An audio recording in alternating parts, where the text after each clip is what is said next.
The town of Providence had a short memory, written in saw-cut lumber and iron nails. It sat in the belly of the valley, pleased with its own ingenuity, a testament to the taming of a wilderness that had never truly consented to its domestication.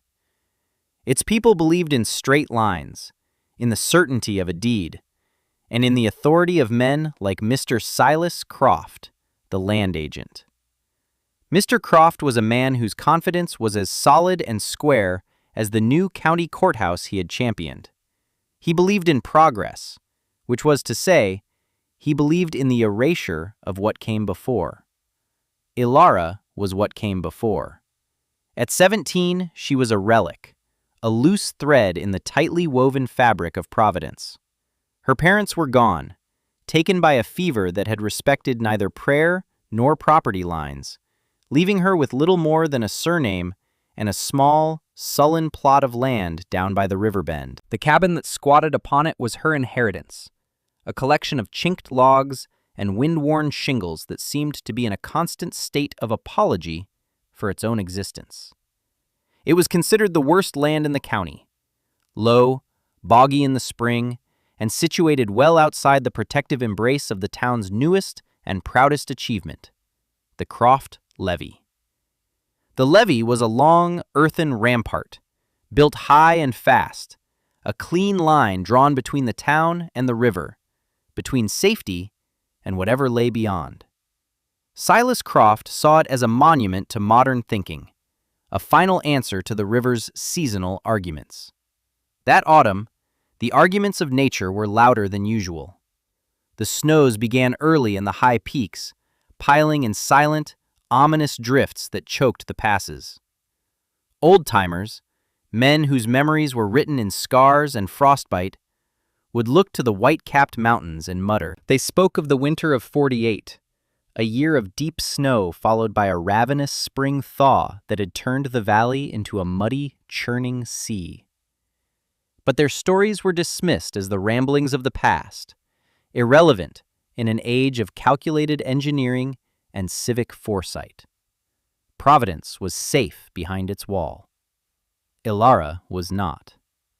Her world was defined by the space between her sagging door and the gurgling edge of the river. She was an outcast, not by any malicious act, but by the simple, brutal arithmetic of circumstance. She was an orphan, a ward of no one, and the owner of a plot of land deemed worthless. She was a problem without a convenient solution, and so, for the most part, she was ignored. Her isolation was a kind of wilderness in itself, a quiet expanse populated by the ghosts of her parents and the steady, indifferent rhythm of the river. The town's conventional wisdom was a warm, heavy blanket. It prescribed iron stoves, thick planked walls, and a healthy distance from the water's edge. Success was measured in cords of stacked wood and the height of one's foundation. By these metrics, Ilara was a complete and utter failure. Her woodpile was meager. Her cabin's foundation was a joke of loosely piled river stones. And her proximity to the water was not just a disadvantage. It was seen as a death sentence, waiting to be carried out.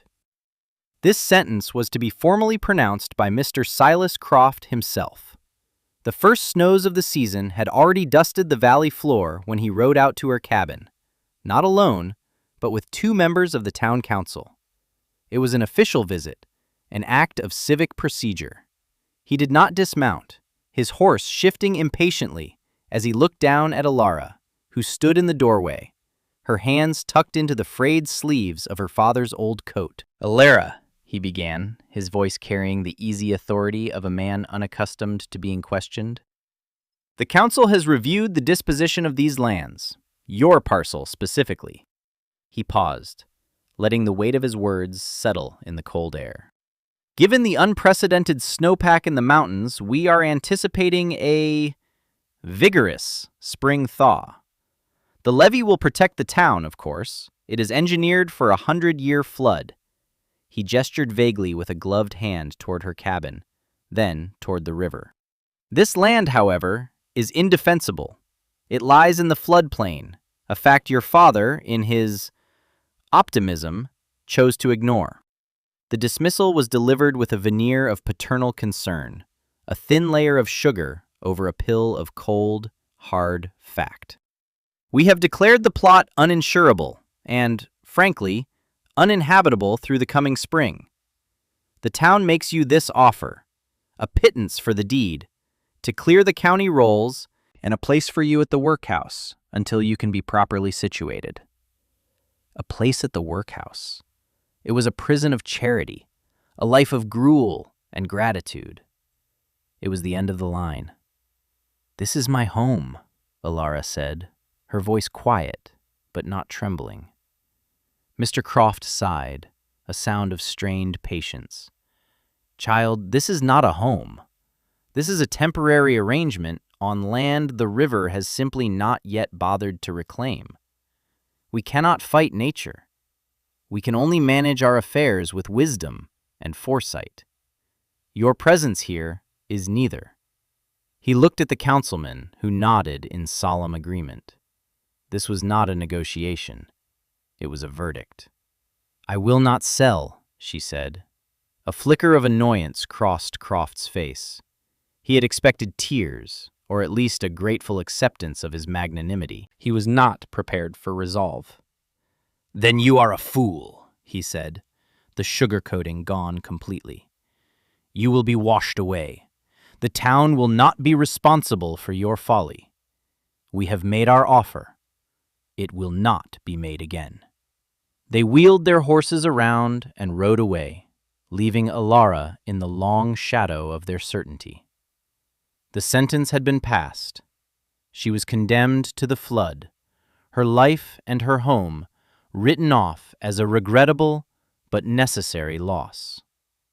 She was alone, with nothing but a failing cabin and a rising river for a neighbor. That night, a profound cold seeped into the small cabin, a cold that had little to do with the temperature. It was the chill of absolute isolation. Desperation was a physical presence in the room, sitting with her at the small, rough-hewn table.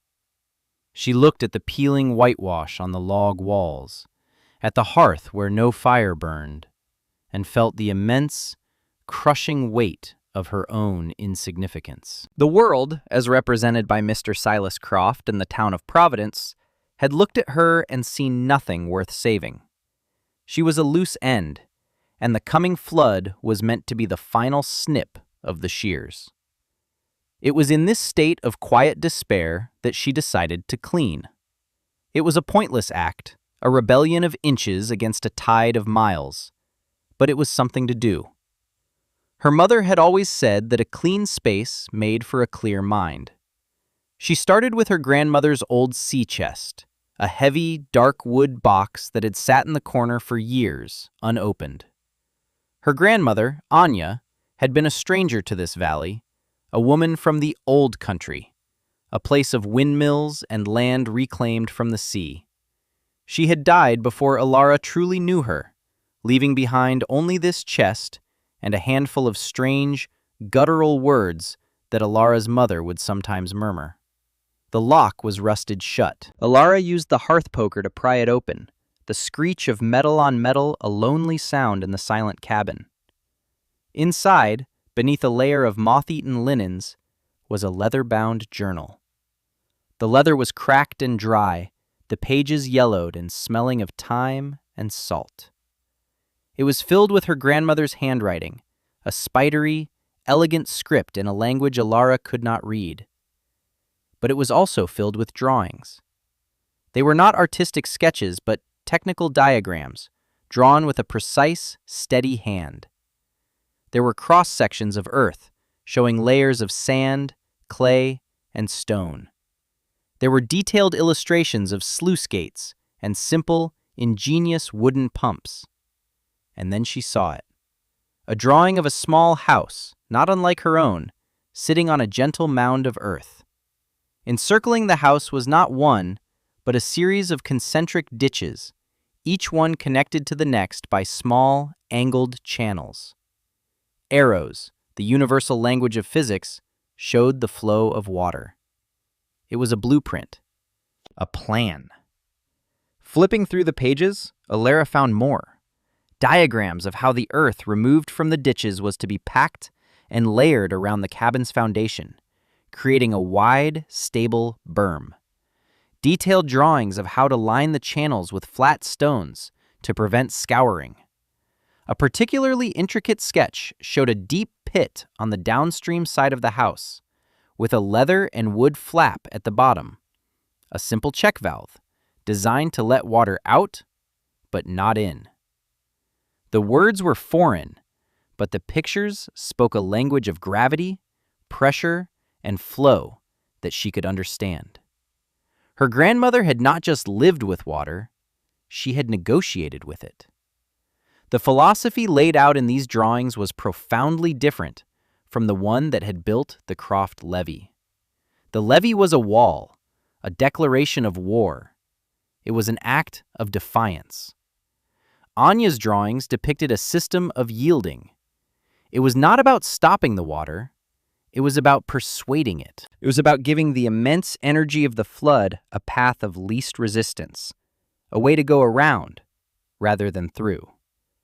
It was about creating an island of calm in the midst of a torrent, not by building a fortress, but by digging a path.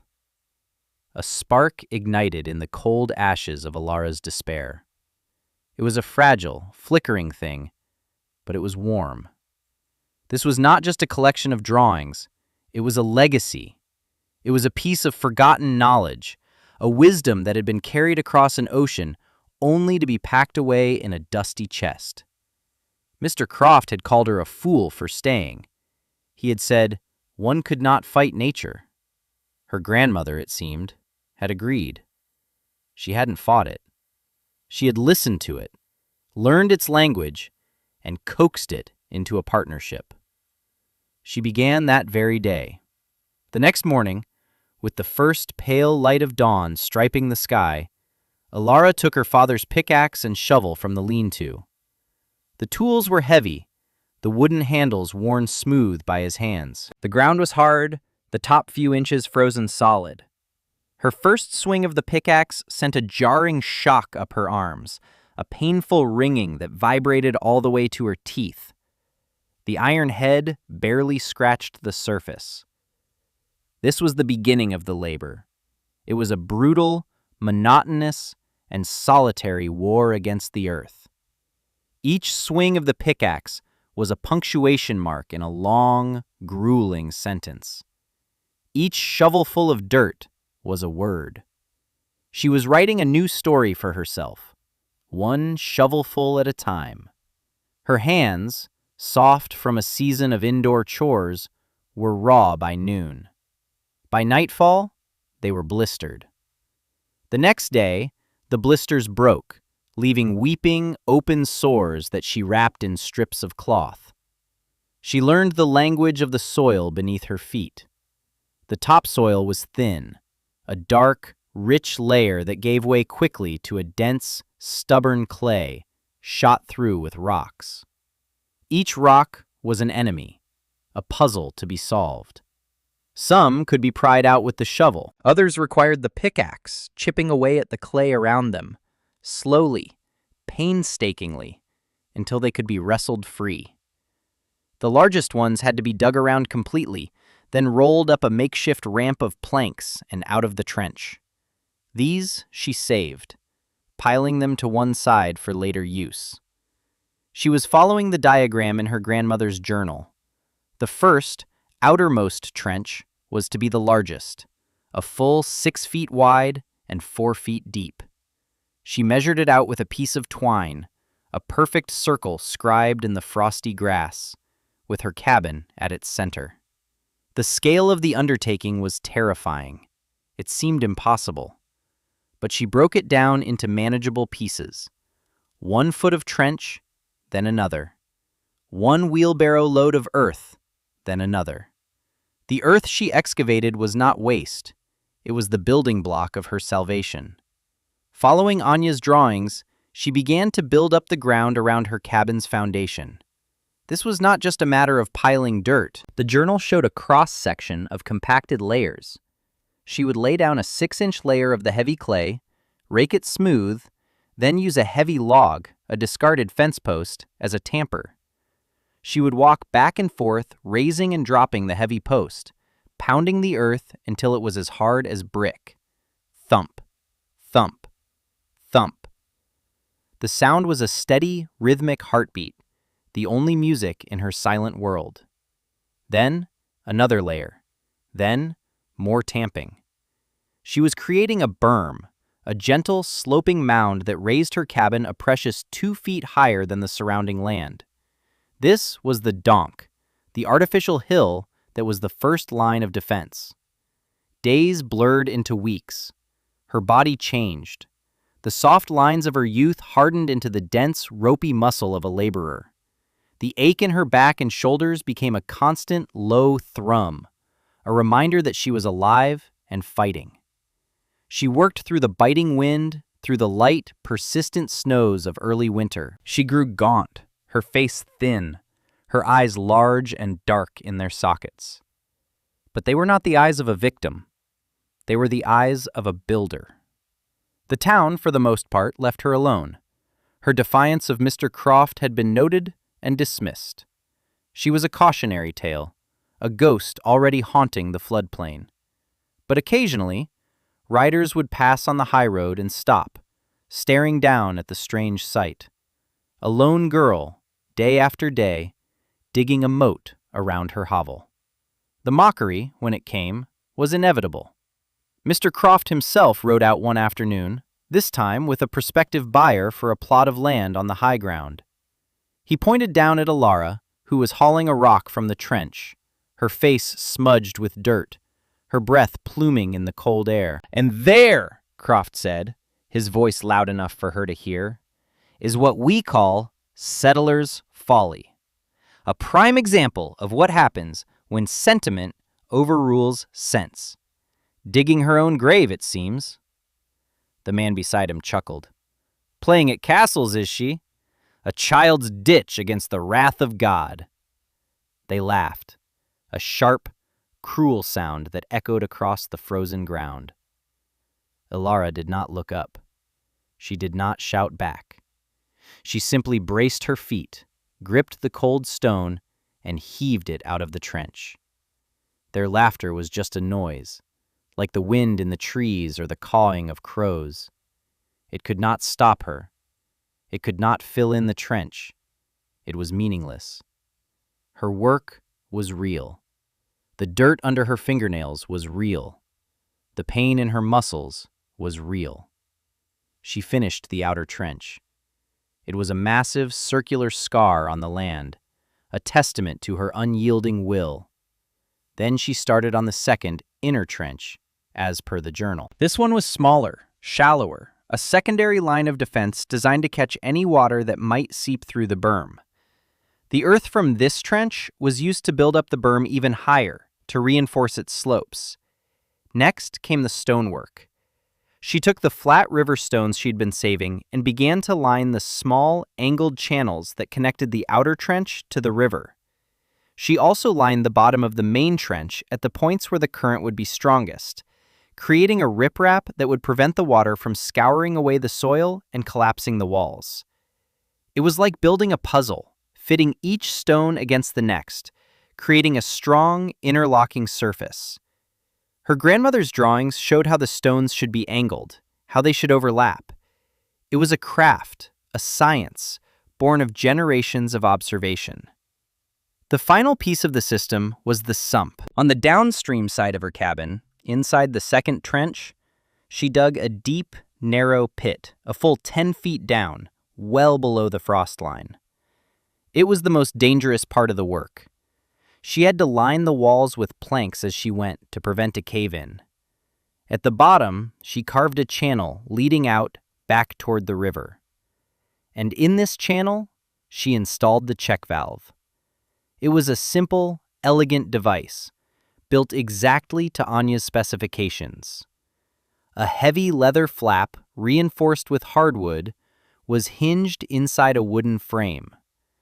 The pressure of rising groundwater in the sump would push it open, allowing the water to drain away. But the pressure of the river itself would push it tightly shut, preventing water from backing up into her protected circle. By the time the deep winter set in, forcing a halt to her work, the project was complete. From the high road, it looked bizarre. A small cabin sitting atop a perfectly smooth, round hill, encircled by two deep, dark rings. It looked like a child's drawing of a fortress, a strange and pointless earthwork in the middle of nowhere. It was Alara's folly, and she was the mad girl who had built it. She spent the heart of the winter inside, living on her meager stores, mending her clothes, and studying her grandmother's journal, trying to decipher the words that went with the pictures. Then came the thaw. It did not arrive gently. It came with a vengeance. A warm wind, the kind the old-timers called a snow eater, blew up from the south. The temperature soared. The snow, which had been feet deep on the valley floor, began to dissolve into a slushy, running mess. The warm wind was followed by a warm rain, a steady, relentless downpour that fell for 3 days and 3 nights. The river woke up. It was a slow, groaning process at first, the ice cracking and shifting. Then, with a roar that echoed through the valley, it broke free. The water level began to rise, not by inches, but by feet. It was a brown, churning beast, carrying with it the debris of the high country, logs, branches, the carcasses of winter-killed animals. In Providence, a mood of smug confidence prevailed. The Croft levee was doing its job. The river raged against it, but the wall of earth held firm. The townspeople gathered on the levee, watching the spectacle, congratulating themselves on their foresight. Mr. Croft was a hero, a man of vision. Alara watched from her cabin. The water came first as a series of creeping fingers, exploring the low-lying areas of her land. It filled the depressions, turned the grass into a soggy sponge. Then, the main body of the flood arrived. It wasn't a wave, but a steady, inexorable rise. The water met the edge of her outer trench. For a moment, it paused, as if considering this new obstacle. Then, it poured in. The sound was the first sign that the system was working. A deep, gurgling roar as the trench filled, the water swirling, finding the channels she had built. The main force of the current, which had been pushing directly toward her cabin, was caught by the trench and diverted, following the circular path she had dug for it. Her cabin was now on an island, surrounded by a raging, man-made river. But the water continued to rise. It filled the outer trench to the brim, and the pressure began to push against her berm. This was the second test. She watched anxiously as the dark, damp line of seepage began to climb the packed earth slope. But the berm was wide and dense. The water soaked into it, but it did not break through. And what little did seep through, the groundwater that was being forced up from below, trickled down the inside slope and was caught by the second, smaller trench. From there, it flowed into the deep sump. She was dry. The ground immediately around her cabin was damp, but it was not flooded. The air was filled with the thunder of the diverted water, but inside her small circle of calm, the world was steady. In town, the situation was changing. The levee was high, but it was not deep. It had been built quickly, its foundations shallow, scraped into the loose topsoil of the valley floor. The immense hydrostatic pressure of the floodwater was not just pushing against the levee, it was pushing under it. The water found weaknesses, channels in the subterranean soil. The ground on the town side of the levee began to feel soft, spongy. Then, small geysers of muddy water began to bubble up in the streets behind the wall. The engineers had planned for the river to go over. They had never planned for it to go under. The failure, when it came, was not a dramatic breach. It was a quiet, sickening slump. A 50-yard section of the levee, its foundation completely liquefied by the burrowing water, simply dissolved. It collapsed into a muddy slurry, and a wall of brown water, released from its confinement, poured into the town of Providence. Panic erupted. The water moved with terrifying speed, filling the straight, grid-like streets as if they were canals designed for this very purpose. Houses built on low foundations were inundated in minutes. The screams of people and animals mingled with the roar of the water. The proud, orderly town was transformed into a chaotic, swirling vortex of destruction. Mr. Silas Croft's house, one of the grandest in Providence, was built on what he had declared the safest plot of land. It was among the first to be hit. He and his wife and 2 small children scrambled to the second floor, then to the attic, as the water chased them upward. He huddled with his family in the dark, listening to the sound of his fine furniture bumping against the ceiling below. The water was still rising. His confidence, the bedrock of his entire existence, had been washed away in an instant. Everything he had built, everything he had believed in, was a failure. The modern techniques, the engineering, the foresight, it was all a lie, drowned in a torrent of muddy water. It was then, as he peered through a small attic window at the horrifying landscape of his ruined town, that he saw it. Far out in the floodplain, in a place that should have been the first to be scoured from the face of the earth, he saw a light. A single, steady point of yellow lamplight in the window of a cabin. It was impossible. It was a ghost light.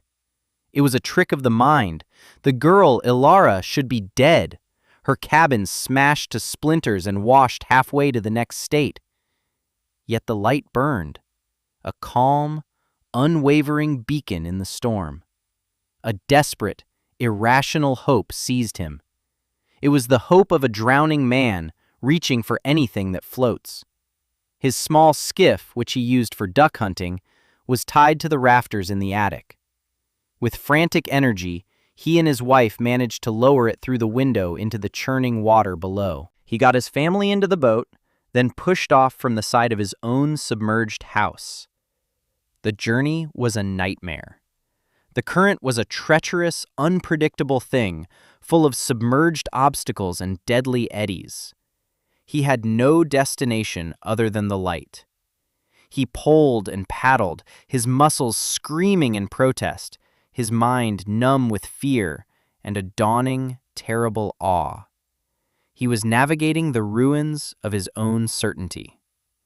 As he drew closer, the impossibility of what he was seeing grew. The sound of the flood changed. It was still a roar, but it was a structured roar. He saw that the main, violent current was being split, diverted around a dark circle of land. He guided the skiff toward the calmer water behind the main torrent and entered what he could only describe as a sanctuary. He was inside the outer trench. The water here was deep but relatively calm, the current manageable.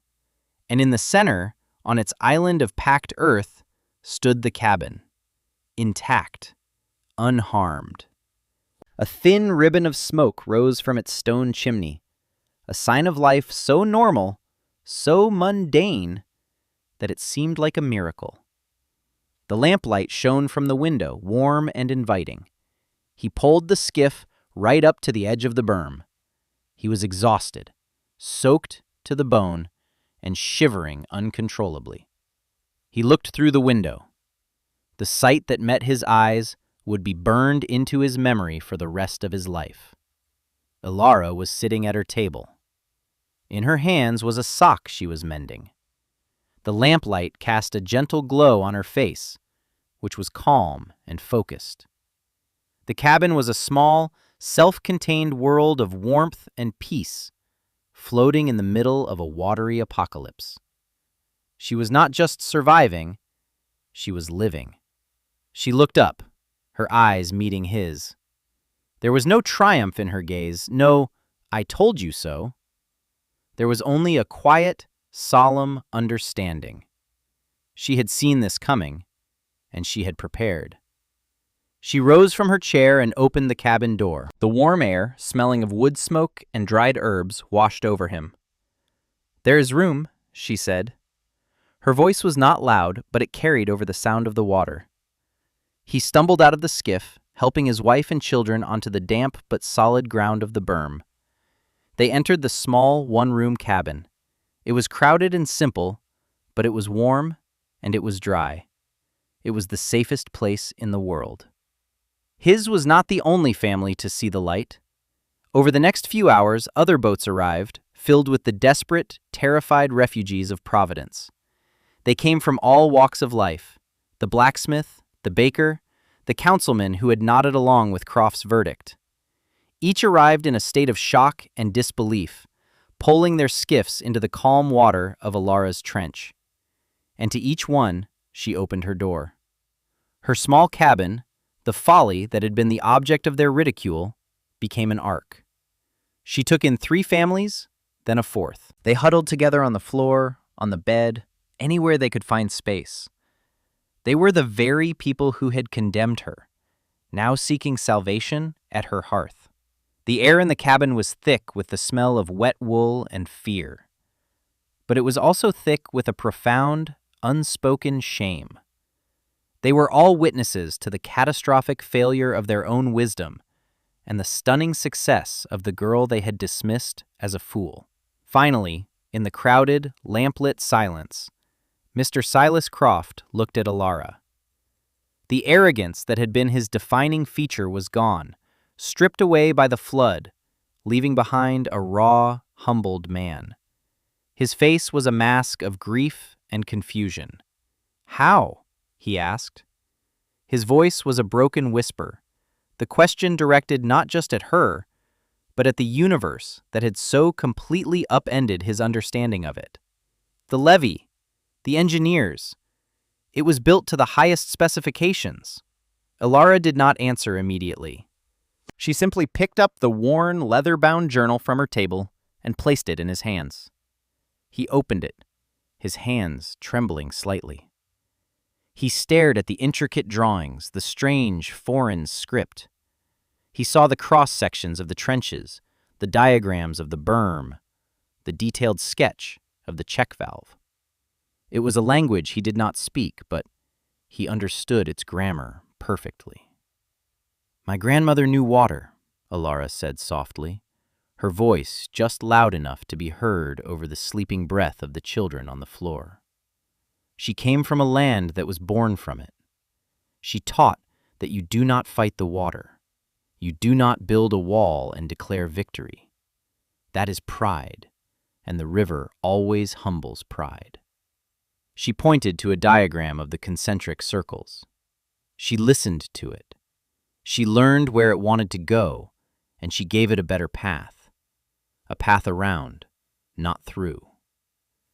Croft traced the lines of a drawing with a finger, his face a study in dawning comprehension. He saw the genius of it, the simple, profound elegance of working with nature rather than against it. He saw a wisdom that was ancient and patient, a wisdom that made his modern engineering look like the arrogant scribbling of a child. He closed the journal and handed it back to her as if it were a sacred text. "We were fools," he said, his voice thick with emotion. He looked around at the faces of his neighbors, huddled in the warmth of her home. "I was a fool. I was arrogant, and I was wrong." It was an admission, a confession, and a surrender, all in one. In the heart of the flood, surrounded by the wreckage of his world, Silas Croft was reborn, baptized in the waters of his own failure. When the floodwaters finally receded, they left behind a scene of utter devastation. The town of Providence was a ruin, a landscape of mud-caked, splintered buildings and lost possessions. The Great Croft Levee was a series of ragged, broken mounds, a monument to hubris. But on its small, man-made hill, Alara's cabin stood untouched. The trenches were filled with silt, the berm was scarred by the current, but the house was sound. It was an island of order in a world of chaos. The story of the girl who had dug a ditch and saved the town's leaders spread like wildfire. She was no longer Alara, the abandoned orphan. She was Alara of the river, the girl who had listened to the water. The debt the town owed her was immeasurable, a currency of lives and futures that could never be fully repaid. Mr. Croft, a changed and humbled man, made the first payment. In a public town meeting held in the shell of the ruined courthouse, he formally apologized to her. Then he tore up the county's deed to her worthless plot of land. In its place, he issued a new one, written by his own hand. He deeded to her his own prime plot on the high ground, the land he had once considered the most valuable in the valley. And for her own land, the deed was retitled. It was no longer Parcel 27 of the floodplain. It was now Founder's Hope. But they gave her more than land. They gave her their respect and their attention. The town council, led by Croft, did not ask for help rebuilding the levee. They came to her cabin and formally, humbly, asked her to teach them. The following year was spent in the slow, arduous work of translation. With the help of the town's schoolmaster, Alara painstakingly translated her grandmother's journal. The wisdom of the old country, the hard-won knowledge of living with the water, was laid bare for all to see.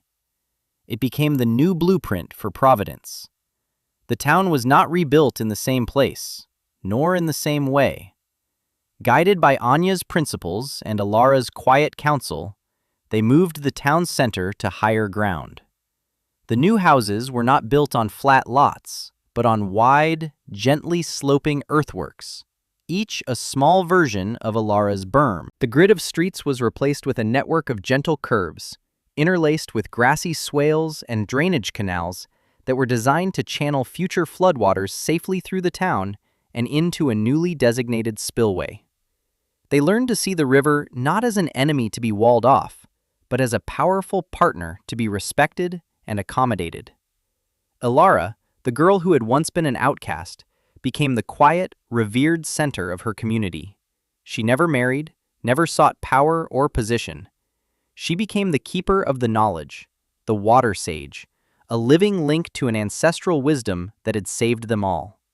Her folly was preserved, the trenches kept clear, the berm maintained, a permanent lesson in humility and ingenuity. Years later, another great flood came, a thaw just as violent as the one that had destroyed the first Providence. But this time, the town was ready. The swales filled, the canals ran full, and the water passed through the community not as a destroyer, but as a temporary guest. The system worked. The knowledge held. The legacy of the abandoned girl who built a trench was not written in stone or brass. It was written in the very landscape of the valley, in the gentle slopes of the house plots, in the curve of the streets, and in the deep, abiding respect the people of New Providence had for the power and wisdom of the river.